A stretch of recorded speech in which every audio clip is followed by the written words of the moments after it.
আসসালামু আলাইকুম রহমতুল্লাহ। প্রিয় শিক্ষার্থী বন্ধুরা, আশা করি সকলেই ভালো আছেন।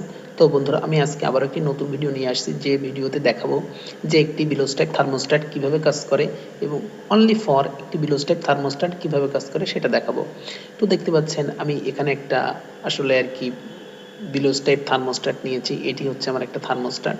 তো থার্মোস্ট্যাটের বিভিন্ন অংশ আছে। তো এক নম্বরে যেটা দেখছেন সেটা হচ্ছে একটা বিলোস্ট্যাক থার্মোস্ট্যাট, এবং ২ নম্বরে যেটা দেখছেন আপনারা, এই যে ২ নম্বর, এটা হচ্ছে আমার বিলোস্ট্যাক থার্মোস্ট্যাটের ভেতরে একটা স্প্রিং থাকে। সেই স্প্রিংটা হচ্ছে এইটা হচ্ছে আমাদের একটা স্প্রিং। আর ৩ নম্বরে যেটা দেখছেন, এই যে ৩ নম্বর, এটা হচ্ছে আমার অ্যাডজাস্টিং স্ক্রু। অ্যাডজাস্টিং অর্থাৎ অ্যাডজাস্ট করার জন্য স্ক্রু ইউজ করা হয় বিলোস্ট্যাক থার্মোস্ট্যাটে। এটা হচ্ছে অ্যাডজাস্টিং স্ক্রু ৩ নম্বরে। আপনারা লিখে নিতে পারেন, ৩ নম্বরে আমার আছে অ্যাডজাস্টিং স্ক্রু। এবং ৪ নম্বর পয়েন্ট, ৪ নম্বর দেখেন, ৪ নম্বরে আছে আমার একটা কি সিলেক্টিং নব। সিলেক্টিং নব অর্থাৎ আমি এই যে নবটা দিয়ে ঘুরিয়ে টেম্পারেচার কম বেশি করার জন্য সিলেক্টিং নব ইউজ করা হয়। সেই সিলেক্টিং নবটা হচ্ছে ৪ নম্বরে। তো আমি এখানে দেখেন, এবার ৫ নম্বর, ৫ নম্বরে কি ক্যাপিলারি টিউব সহ একটা ক্যাপিলারি টিউব সহ এটা রিমোট বাল্ব। তো দেখেন এখানে হচ্ছে এটা হচ্ছে আমার এখান থেকে এই পর্যন্ত হচ্ছে ক্যাপিলারি টিউব, আর এটা হচ্ছে রিমোট বাল্ব, এবং এটি হচ্ছে কি একটি বিলোস্টেপ থার্মোস্ট্যাট। এবং ৬ নম্বরে যেটা আছে সেটা হচ্ছে আমার কি কন্টাক্ট পয়েন্ট। এই যে কন্টাক্ট পয়েন্ট যেখানে সংযোগ দেয় এবং সংযোগ বিচ্ছিন্ন করে। এবং ৭ নম্বরে যেটা, সেটা হচ্ছে আমার আর কি একটা বডি, একটি বিলোস্টেপ থার্মোস্ট্যাটের বডি। এবং ৮ম নম্বর যেটা দেখছেন সেটা হচ্ছে একটি কম্প্রেসর, অর্থাৎ এই কম্প্রেসরকে কখন থার্মোস্ট্যাট অন করবে এবং অফ করবে। এই থার্মোস্ট্যাট তো মূলত ব্যবহার করা হয় আমাদের তাপমাত্রা নিয়ন্ত্রণ করার জন্য, একটি রেফ্রিজারেটরে তাপমাত্রা নিয়ন্ত্রণ করার জন্য, আর রেফ্রিজারেটরে আমাদের বিলোস্টেপ থার্মোস্ট্যাট ইউজ করা হয়। তো এই বিলোস্টেপ থার্মোস্ট্যাটে কিভাবে কাজ করে আমি বলছি। তো দেখেন, এই যে ১ নম্বরে এটা হচ্ছে বিলোস্টেপ থার্মোস্ট্যাট, ২ নম্বরে এটা হচ্ছে আমার অ্যাডজাস্টিং স্ক্রু স্প্রিং, এবং ৩ নম্বরে অ্যাডজাস্টিং স্ক্রু, এবং ৪ নম্বরে সিলেক্টিং নব, এবং ৫ নম্বরে হচ্ছে এই যে এখান থেকে কিন্তু ক্যাপিলারি টিউব সহ একটি রিমোট বাল্ব, এবং ৬ নম্বরে কন্টাক্ট পয়েন্ট, এবং ৭ নম্বরে এটা হচ্ছে বিলোস্টেপ থার্মোস্ট্যাটের একটা বডি, এবং ৮ নম্বরে কম্প্রেসর। তো দেখেন এটা কিভাবে কাজ করে আমি বলছিলাম যে আগে, যেই বিলোস্ট্যাট থার্মোস্ট্যাটটা কাজ করে, এই যে ক্যাপিলারি টিউবের ভিতরে বিলোজের ভিতরে গ্যাস ঢোকানো থাকে। তো এই গ্যাসটা হতে পারে আপনার সালফার ডাইঅক্সাইড অথবা অ্যালকোহল অথবা ফ্রেয়ন ১২ থাকে। তো কি করে, এই যে দেখেন এর ভিতরে যখন এই গ্যাসটা সাধারণ অবস্থায় থাকে তখন এই গ্যাসটা সম্প্রসারণ অবস্থায় থাকে। যখন সম্প্রসারণ অবস্থায় থাকে তখন এই গ্যাসটা কি করে, গ্যাসটা সম্পূর্ণ এই ক্যাপিলারি টিউবের ভিতরে কিছু, ক্যাপিলারি টিউবের ভিতরে রিমোট বাল্বের মাথায় কিছু এখানে ছড়িয়ে থাকে, যে কারণে অ্যাডজাস্ট এই যে স্প্রিং এর উপরে কোনো চাপ দেয় না, যে কারণে সংযোগটা আমার কি থাকে, সংযোগটা থাকে। অর্থাৎ সংযোগ কিন্তু কি হয় না, সংযোগ যখন আমার এই গ্যাসটা সংযোগ কিন্তু থাকে না।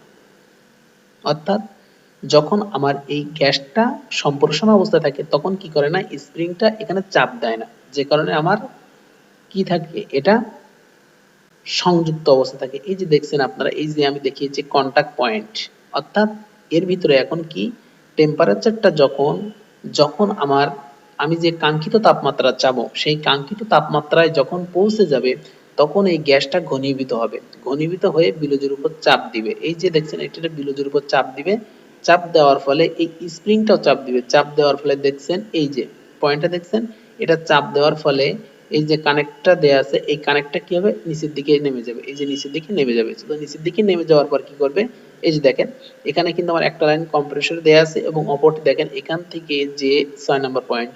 তো দেখেন এখান থেকে কিন্তু একটা পয়েন্ট সরাসরি দেয়া আছে, কিন্তু আরেকটা আমার কখন সংযোগ পাবে। তো দেখেন এই যে এখান থেকে যে পয়েন্টটা, তা দেখেন এখান থেকে এই যে সংযোগ কিন্তু একটা দেয়া আছে, আর এখান থেকে এই সংযোগটা যখন আমার এখান থেকে এই লাইনটা কম্প্রেসরে পাবে তখন কিন্তু কম্প্রেসরটা চলবে, এর আগে কিন্তু কম্প্রেসরটি আমার চলবে না। তো কি হয় দেখেন, এই থার্মোস্ট্যাটের ভিতরে যখন আমার গ্যাসটা প্রথম অবস্থায় সম্প্রসারিত অবস্থায় থাকে তখন কিন্তু এখানে কন্টাক্ট পয়েন্ট কিন্তু কি থাকে, আমার কন্টাক্টটা সংযোগ থাকে, সংযোগ দেয়া থাকে। এখানে দেখেন সংযোগ কিন্তু দেয়া নেই, কারণ কি এখানে আমার স্প্রিংটা, কারণ এই গ্যাসটা এখন কি আছে, ঘনীভূত অবস্থায় আছে, যে কারণে এখানে কিন্তু সংযোগ আমার দেওয়া নাই। আমার কি আছে, এখানে গ্যাসটা সম্প্রসারণ অবস্থায় আছে, যে কারণে সংযোগটা দেওয়া সংযোগটা আমার কি আছে, ঘনীভূত অবস্থায় আছে, এই জন্য কি আছে, কন্টাক্টটা সংযোগটা আমার দেয়া নাই।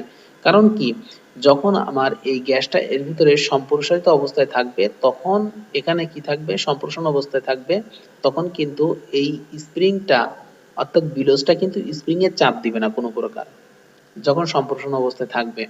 তো যদি সম্প্রসারণ অবস্থায় থাকে তাহলে কি করবে না, এই কানেকশন কিন্তু আমার কন্টাক্ট পয়েন্ট কিন্তু সংযুক্ত থাকবে।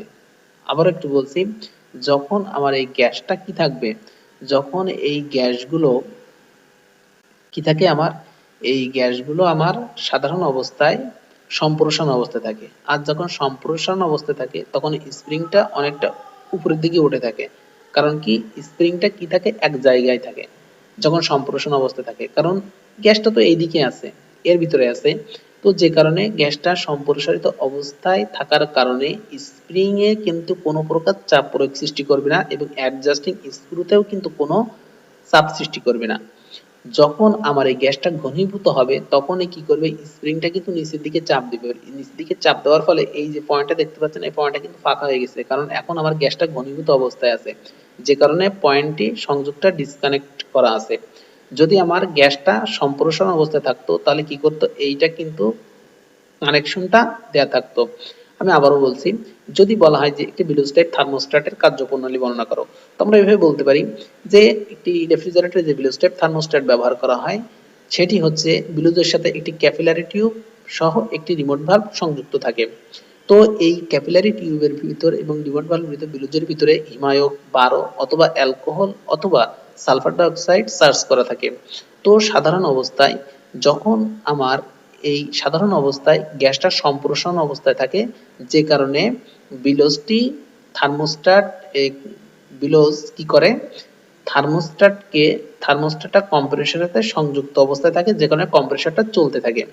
এবং যখন আবার কাঙ্ক্ষিত তাপমাত্রায় পৌঁছে যায় তখন কি করে, এই রিমোট ভালভের মাথায় যে গ্যাস থাকে এই গ্যাসটা আস্তে আস্তে ঘনীভূত হয় এবং ঘনীভূত হওয়ার কারণে এই বিলোজের উপর চাপ দেয়, বিলোজের উপর চাপ দেওয়ার ফলে স্প্রিং এ চাপ দেয়, যখন স্প্রিং এ চাপ দেয় তখন এই কানেকশনটি ডিসকানেক্ট হয়ে যায়।